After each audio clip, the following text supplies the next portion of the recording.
Survivor Specialist Phil and Alexa are back, and we are doing our first power rankings of season 42, predictions and power rankings, with 16 people remaining. So exciting times ahead. Probably one of the longer ones of these, because normally by the time we get down to like final 6 or 7, we're doing like 25-minute podcasts and then trying to find something to talk about.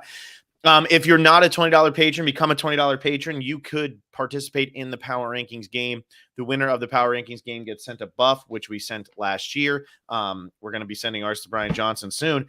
And if you're already a $20 patron, you're participating in the fantasy game, I just have exciting stuff for you, because I finally got something from Survivor Vintage Store.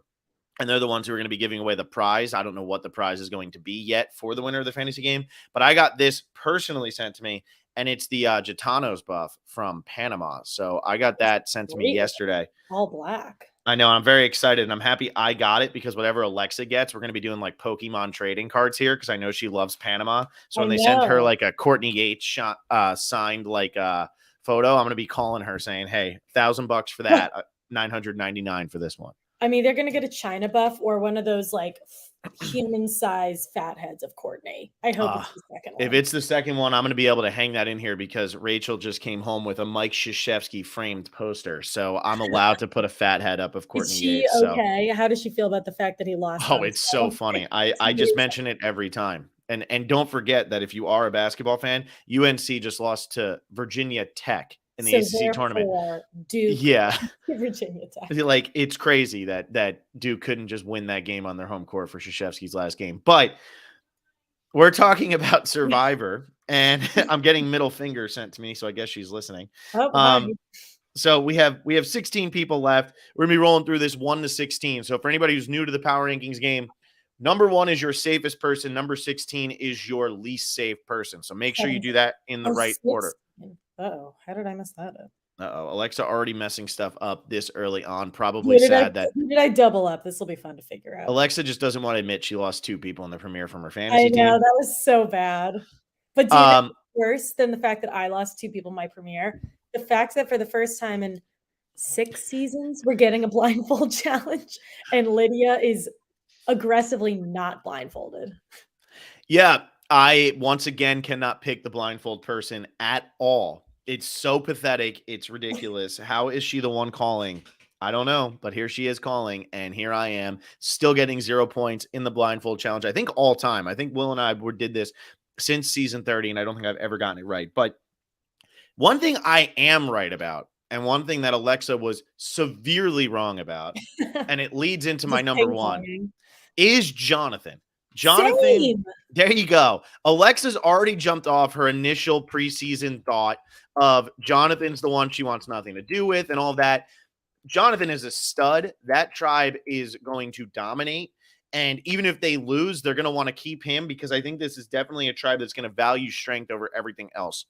And I think that from top to bottom, Mariannne, Mariah, all of them, I think this is a very strong tribe. But I cannot get the image out of my head of Jonathan dragging the boat while everybody's in it against the current with one arm and just walking. And looking unbelievable. Bored. Yeah, exactly. Like, oh, this isn't anything. The guy is just an absolute stud. I don't see any way that he goes home this week. And it leads into my number 2, which is Lindsay. I think Lindsay and him are in great spots on that tribe. I think they're both strong. We didn't actually see them interact at all in the first episode, which I thought was going to be something we were going to see. But we saw them both so positively in this first episode. It gives me a lot of hope for my preseason. I really hope Jonathan and Lindsay make it all the way to the final 3.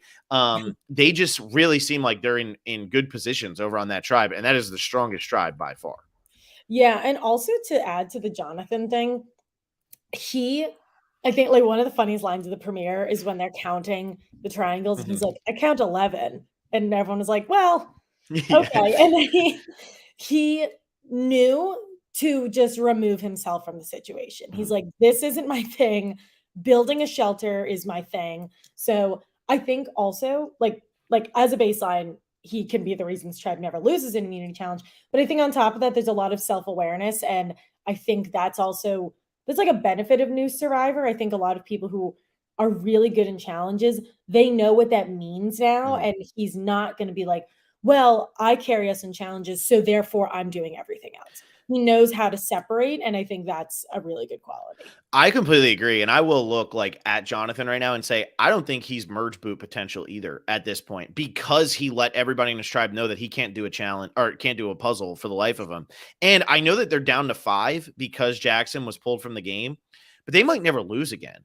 And if they never, and by again I mean they might never lose in general. And if they never lose, Blue tribe.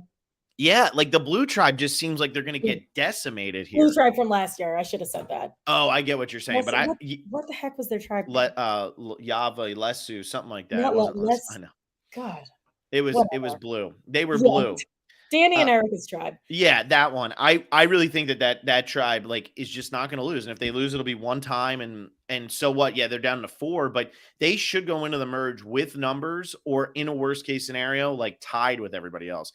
The only way that they don't end up with the numbers is if they lose one person and they have 4.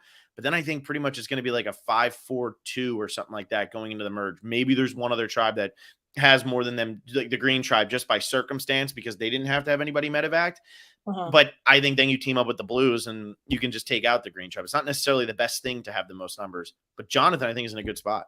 Yeah, I think he's in a great spot. I bounce around for my number 2. I actually have Omar as my number 2.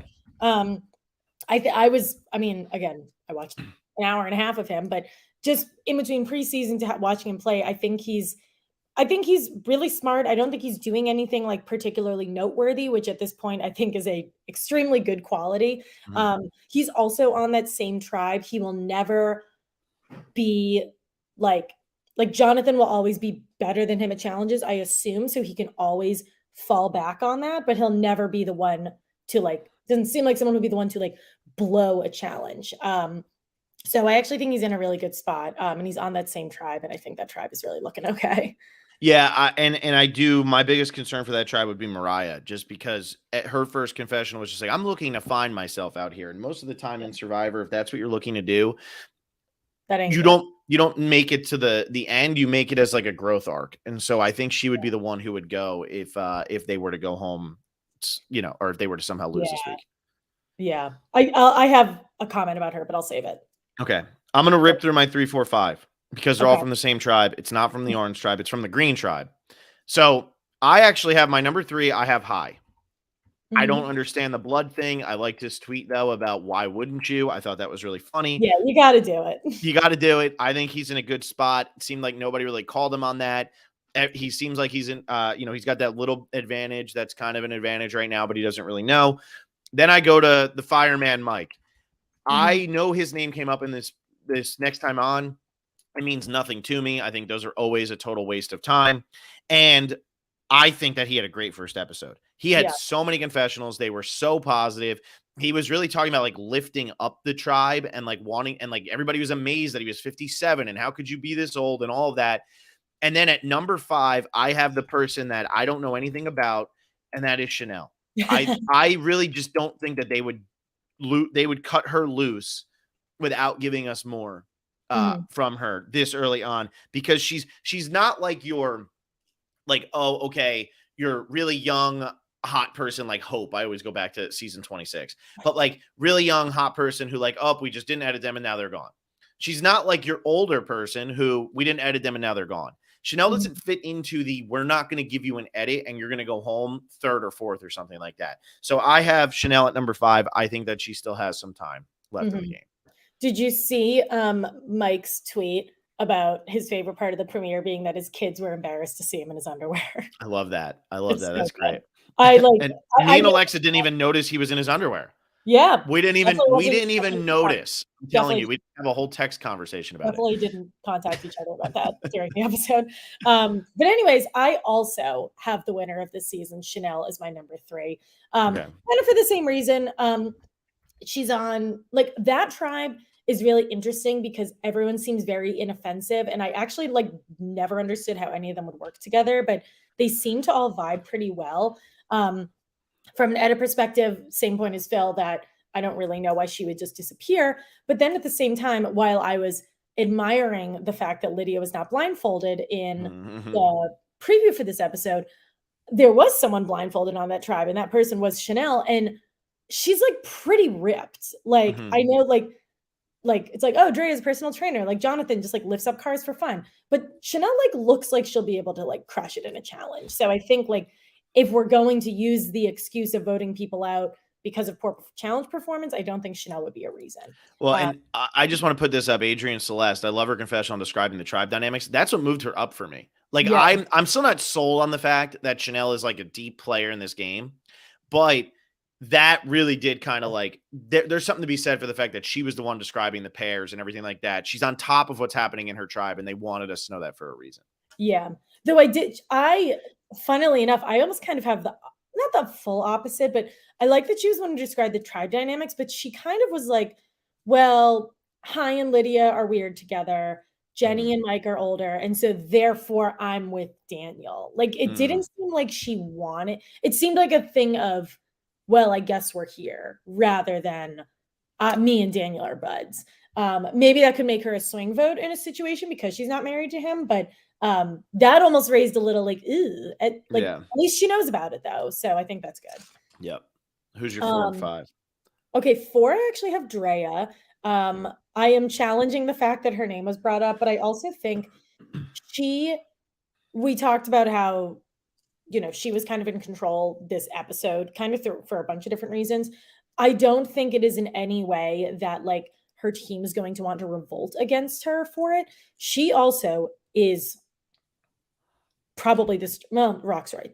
Probably the strongest person on her tribe. Like she's stronger than Rock's right. Yeah, no doubt. That tribe cannot afford to, like, if you're in between Romeo and Drea, I assume they are going to keep Drea because they've already lost somebody.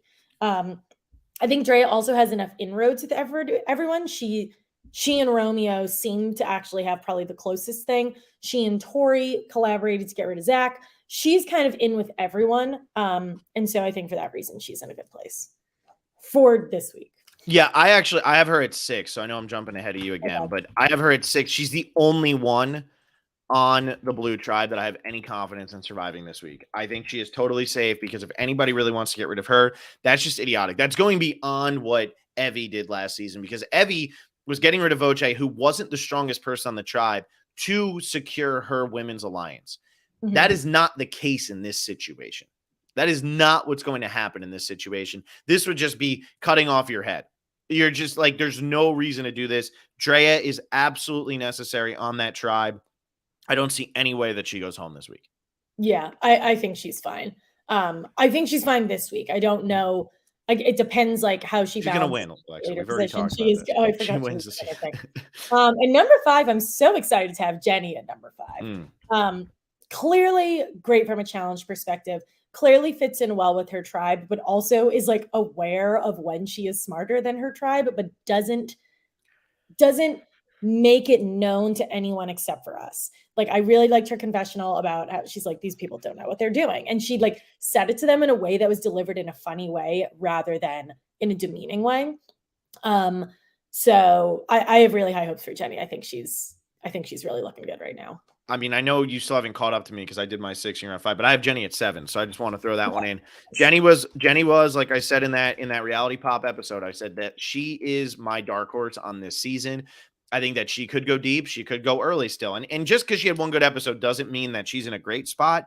Yeah, I think the most telling thing though was that her and Mike teamed up right away. The fact that they got together right away, and Mike seems to be carrying a lot over there on that tribe. I do not see her getting the first votes of that green tribe. And I'm telling you, like, I know it's a blindfold challenge, and that means really anybody should be able to win it. But I'm not buying that anybody can win it. I don't feel like there's enough camaraderie over on that blue tribe. I know they went to tribal, so we saw a little bit more of their fighting. They don't seem like they're connecting at all. At all. It wasn't one of those things where it's like, oh, we voted the person out who's the reason that we're not happy. Like, to me, that tribal council just exposed that it was like, get rid of Zach or Tori. We could have, like, obviously Zach was unanimous, but like, I don't think they're pumped about how it went. It's funny because it's the first unanimous vote in Survivor history. And I feel like it was so far from unanimous. Romeo didn't want to go that way. Tori kind of wanted to go that way. Drea didn't want to go that. Like, they were all over the place on who they actually wanted to go for. And I think we're going to see that start to come to fruition this week. Mm-hmm. Crazily enough, my number 6, I actually have Swati, which is kind of wild because I just don't feel good about Blue, but I do feel good about her. Challenge perspective, she and Zach both struggled on that puzzle, but she and Zach kind of said this in his exit interview. He's like, if you look at her, she also wasn't nailing it either. But I don't think that they are really going to gun for her. I think that she and Roxroy like had a really interesting they had a really interesting moment together, like when talking about getting rid of Zach. And I just think like out of anybody, like if Blue goes to tribal council, if you want to get rid of the people who no one else vibes with, get rid of Tori or get rid of Roxroy. If you want to get rid of people who are weak, you get rid of Romeo. If you want to get rid of somebody who's in charge, you get rid of Drea. Swati is kind of in the middle of everything. And I also I kind of miss this because I don't remember her age, but the fact that she said she was 20 instead of being 19, I think that was actually really smart. Yeah, which I think like maybe it's weird because like at the time of filming, was she 20? Was she 19? I really like Swati, and I talked about that. My biggest concern is if she's only paired with Roxroy, and now Romeo becomes a free agent and decides he has to work with Tori because Tori is going to work with Drea. Because Tori's saying her thing like, oh, I see my path to getting rid of Drea. I think there's going to be a gigantic but at the end of that. And so if Tori and Drea kind of team up, because they did talk through a lot of stuff together, does Romeo suddenly become the swing? And if Romeo becomes the swing, Roxroy is probably stronger than Swati, which makes me worry for Swati, even though I don't think Swati's going to do anything wrong or has done anything wrong. Yeah. Yeah, I can see that. Who's your number 7? My number 7 is Mike. I think Mike is fine. I think he and Jenny have a good thing. I think he is being the right kind of leader where he's sort of inserting himself into it, but like the sociological like breakdown of this is like you look at this tribe of 6 and he is the one who like he probably naturally fell into that and they probably naturally accepted it. So I don't think it's a like, oh, Mike's trying to take over. I think he's completely safe. 7 feels lower than like I mean him to, but I think he's in a great spot. Yeah, I mean he's still in the top half, so you know this. And that's how I feel about my next 2. I go Mariannne then Omar at 8, 9. So I have Mariannne at 8, Omar at 9. I mean, I'm see the thing is I feel like Mariannne was a huge part of this last episode, which could be a good thing or a really bad thing. I really can't tell yet with her, but I still don't think this tribe is going to lose. Omar, on the other hand, was a very small part of this last episode. He was in there at the beginning and then really kind of backed off. Another thing, I can't tell if that's a really good thing or a really bad thing. Yeah. We were drawn attention to his personality right away, and then he didn't do anything the rest of the episode. Mariannne, we were drawn attention to her personality the entire time. What's going on with these 2 people? I don't really know, but they're on the strongest tribe, and their name isn't Mariah, so I think that they're in good shape. And I think Mariannne is doing a good job at fitting in, which was something I was concerned about coming into the season, but I think that she's going to like really push that to the side and make it not really a concern at all. Yeah, Mariannne has that kind of innocence that like yet, and I don't live with her, like is really endearing and not annoying. That could change, but I think like the way that she talks to us, she's like, people who regret not taking risks on Survivor. I don't think anyone on her tribe would have guessed that she would say something like that. Agreed. So I do think she's game smart with like a level of innocence, which is really cool. I guess maybe I might be bypassing you. My number 8 is Lydia and my 9 is Hai. I have them kind of right next to each other. They had a cute moment together with the whole blood thing, but they're like Lydia seems to be fitting in just fine. She's somebody I also made a wildly I made a pregame assumption about, but she knows what her own deal is. She knows who she is, and I think like she knows that she's on a tribe with people who are different from her, but they like that, and I think she likes that too. So I think she and Hai are in a really good spot. And then I go to Mariannne at 10. I don't know why I have her in like I guess the quote unquote bottom half, but I don't see her like I don't think she's going to do anything that would get her sent home. I think she's going to challenge us. Yeah, I have Lydia at number 10. Fan favorite Lydia, of course. I agree with you. I think Lydia's in an okay spot, but I put her this low because if they do lose, her closest connection is Hai. Where does Hai fit in with everybody else right now? We really don't know. Chanel seems like she just kind of went with Daniel just to go with Daniel. Yeah. Lydia and Hai seem like they actually really bonded. But Romeo and Zach seem like they really bonded too, and Romeo turned around and wrote Zach's name down. So could Daniel turn around and write Lydia's name down if it is to save his own ass. I think he would. I also, though, have Daniel at number 11 because I do think that with his shoulder and the fact that he kept grabbing it during the episode, I actually think that he is still hurting. And I think that he's going to actually be the weakest person on this tribe for the majority of it. So I'm concerned that he would go home. Again, I don't think this tribe loses. I actually give this tribe the least amount of chance to lose based on my power rankings here. But I really think that if they do lose, Daniel could be the one who's in trouble because Hai and Lydia really paired up for a reason. Jenny and Mike paired up for a reason. Chanel just went to Daniel. That kind of feels like Christy and Katrina to me. So Christy and Katrina. Wow. Chrissy, I'm sorry. Why did I call her Christy? Yeah. Chrissy and Katrina. Katrina, and then got it. Yeah.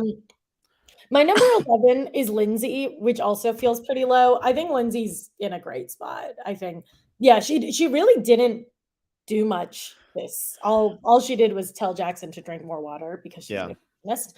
But yeah, I think Lindsay's fine. I like want her to be funny and annoying, so I'm like confident that will come. But there just wasn't much to go off of with that tribe. But I don't think that. I can't imagine that Lindsay's gonna have like a huge turnaround and be like a pain in the ass this next. Well, and the thing was, like, at the beginning of this episode when she was more vocal, I liked that they showed her being like, no, guys, we're already putting ourselves in a weird spot if we show up too late or whatever. Like, she was still thinking about her tribe and she was thinking in a way that Hai was not thinking. Yeah. Like, Hai was not on the same wavelength as Lindsay. And I think that was a good thing for Lindsay, in all honesty. So that's why I had her so much higher than you do. Yeah. I'm really curious how long they were gone for. Like, I hope that someone comes out. So much of that is editing, but still, I wonder too. Like, where are they? And I think it was Adam Klein who said it on Twitter, but he was like, why not just say like it was 40 knots instead of 20? And that's why it took so long rather than rubbing fake mud and stuff on you. This way you're not like, well, where'd you go through a mud pit? Like, we're in Fiji. Yeah, where is the mud? It's not raining. Water. We're not in a rainforest. Like, yeah, that seemed like one of those things, one of those like absolutely unnecessary and ridiculous things that came up in the drawing room, but like is so inoffensive that I think it's funny because it's so unrealistic. Like mixing blood all over your chest with dirt, but like, whatever. So stupid. All right, anyway, number 12. This is the last person from the orange tribe for me. So I've already gone through green and orange. I have Mariah at number 12. I think if they lose, she's the one to go home, but I don't think they're going to lose. So my bottom four are all from the blue tribe. Yeah, my 12 through 16, these are all people who I think have a chance of going home. Pretty much everyone else could have waffled anywhere between 1 and 11. I also have Mariah at 12. I don't think that tribe is going to lose necessarily, but what I even kind of missed like, I'm going on Survivor to find myself. I was more concerned that like, to me, her big moment was like, I blew it in this opening challenge. Like we had this huge lead and I blew it. And that could spring into maybe they put her in the hero position again and she kills it. But that also could have been a signal of like, well, if she's there again, it might happen again. Yeah, I almost feel like, though, it was a little bit Heathery, where it's like her tribe wasn't really beating her up. She was beating herself up a little bit more, but like, I'm going to get through this. I'm going to build myself back. But I still don't see where she's fitting in on that tribe. That's the biggest thing. Like Lindsay, Jonathan, Omar, and Mariannne, did any of them talk to Mariah in that episode? We never saw her on our TVs interacting with another human being on her tribe, I don't think. And that's a big deal. I know she like walks away with Jonathan and Omar, or not Omar, Jonathan and I think it is Omar, whoever it is. She walks away with whoever it is. But it was Jonathan and Jackson. But what does that mean for her? Because we still don't see her interacting really with Jonathan or Jackson. So I don't understand where this is going. Yeah. Yeah, that's a good point. I missed that. All right, now I get into the bottom four. I think blue is losing. I think Ika is totally screwed. I think that they are the weakest tribe by far. I'm going to be honest with you. I think they might be one of the weakest tribes in Survivor history. I really do. I see before the season, just looking at the pictures, I was like, oh, Zach's probably going to be like somewhat athletic. He's probably going to be similar to like Xander or whatever. Like, he'll be good. I didn't necessarily see that. Well, like, I didn't think he was going to be like 6'3" and like ripped, but I still thought that he was going to be like, maybe not that, but like Eric Reichenbach, also not like a very jacked guy, super skinny, but like a runner, whatever. I didn't expect to be 118 pounds. Romeo, I certainly did not expect to be 112 pounds. I thought that he was going to be like a more normal sized guy. So I totally underestimated from their headshots how small those two people were. This tribe is insanely weak. Where does their strength come from? How do they not get Jonathan to make them stronger? It makes no sense to me.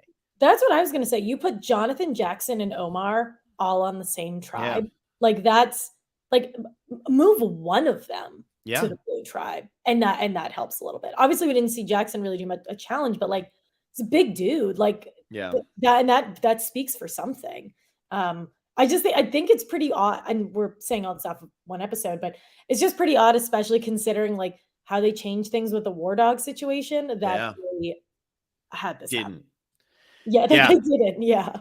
I mean, Jonathan must be so bad at puzzles that he makes the people who are good at puzzles on his tribe awful. Because if that, like, the puzzle stuff doesn't even feel like it lines up. Like, nothing about this feels like it lines up. So anyway, at 13, I very surprisingly, out of these four, have Romeo as the safest of the four. And here's why. He lost his closest ally. Him and Tori were certainly not getting along. Him and Drea didn't really seem like they were doing anything. But Roxroy and Swati were very much on the outside of everything. So if Roxroy and Swati were on the outside and weren't really bonding with anybody else, but were bonding close together, now you're going to have Drea and Tori and Romeo say, well, wait a second. Or Drea is going to say, maybe to Tori, whoever it is, we need to work together to break up that pair so it's not a pair versus a pair, and who knows, with advantages and stuff like that. Maybe we need to work with Romeo and bring him in so we can't go over to that side of people that actually might be more akin to him. Mm-hmm. So I have Romeo at number 13 because I actually find that he is going to be in the swing position this week. And I think that's really going to work in his favor. Yeah, I actually think that's a good. I don't have him like on last place either. Mm-hmm. I have Daniel at number 13, and then I go to the rest of the Ika tribe. Daniel, his main content was around that he pulled his dislocated his shoulder. I assume that he'll be fine after that, but we really didn't get much of like relationships. We did get his like personal content and like his story. But I think I don't like, there's no one on that tribe apart from Chanel by necessity that he seems really close with, and that just makes me nervous. And then number 14 is where I go to Romeo. I think he has a lot of inroads with people, as I mentioned, but I also think we are at a point in Survivor where people are willing to keep the weak person to get rid of the strong person who doesn't agree with them. And for that reason, I think Romeo is kind of safe. And I think they knew how close he was with Zach, and with Zach gone, it doesn't really matter. At 14, I actually have Roxroy. Not sold that Roxroy is going to survive this week, but the reason I put him ahead of Swati and Tori is because even though he was dogging it in the challenge, at least according to Drea, he's still the biggest person on that tribe. And are you really going to get rid of the biggest person on your tribe when you're already the weakest tribe by far? It doesn't make sense to me. I don't think they do it. So that's why I put Roxroy next. And Swati and Tori are my final two. And I'll just say this now. I love Swati. I have her at 15. I think she's in a lot of trouble this week because it doesn't seem like she was socializing with the other three, really only Roxroy. But I have Tori at 16 because I think she is overplaying like crazy. And I think it's going to bite her. We'll see. I still think she got a pretty okay edit in that first episode. But I really am concerned for her that like Drea is going to be like, you're saying my name. I'm getting you out. Drea is the strongest person on that tribe. How do you not side with the strongest person on your tribe in this situation? Yeah, I agree with that. I guess I just don't know how much they're going to value like tribe strength. Like we heard Evie last season be like, whatever. Like I hope that they value that, but I have it that they're not. I have Tori at 15 and Roxroy at 16. Okay. A bit of this isn't a conspiracy theory because it's widely on the internet, but Tori, I believe, is the person who finds the spoken word idol. Okay. And so I don't imagine that she would go home, but also that happened to Jeannie. So it happened to Brad. Yeah, so it very much could happen. I think that Tori will hopefully know to back off a little bit. She had to come in hot because her name was on the chopping block, and I don't think she like did herself any favors in the way that like she and Zach fought at tribal council, but Agreed. I think that they were more willing to keep her around, and Roxroy is who they threw his name out more. So I think that they could get rid of him because they don't like him. Yeah, I agree. And I wonder if they don't like him or he's just too different for them. You know, like that's a bit extreme. I don't think they dislike him. Yeah. But I don't think he fits in with them. I don't know. But then again, like the younger people, like that thing kind of came and went because Zach's gone and he and Tori never liked each other. Yeah, she read the potato skin thing. Yeah. Yep. So that's big. So we know that she's gonna find it. Not that means anything, but yeah, because ultimately all that's gonna mean is she loses her vote, probably. Yeah. She's definitely who I want to hear try to shoehorn it into conversation. Yeah, for sure. For sure. Well, I'm just hoping it's Tori or Roxroy so that Swati stays around so that my fantasy team stays in perfection. Let's hope so, Phil. I really hope it's Roxroy so that you are down 3 people and 3 votes. That would just make me super happy. Insane. But yeah, that's it for this one. So yeah, we didn't have a guest here. We're trying, but we're trying kind of like 70%. Yeah. Sort of. But play our games if you want to play the Power Rankings game, $20 patrons. That's the big thing. Always tough early on here because we don't really know these people all that well yet. All we can assume is what we saw in the first episode is exactly what's going to continue to play out for the rest of the season, but which is definitely going to happen. Definitely. But yeah, if you're a $20 patron, either preferably email us, survivorspecials@gmail.com with your power rankings before the episode on Wednesday, during which we are actually going to podcast an hour later. So the episode airs from 8 to 9 Eastern, but we're going to podcast at 10. So there's going to be an hour gap in between the end and us starting. Yes. And that's totally my fault. And then after that, I think that only happens one more time the rest of the year. So we should be smoking from there. Smoking. All right, everybody. Thank you all for listening. Become patrons, and we'll see you on Wednesday night.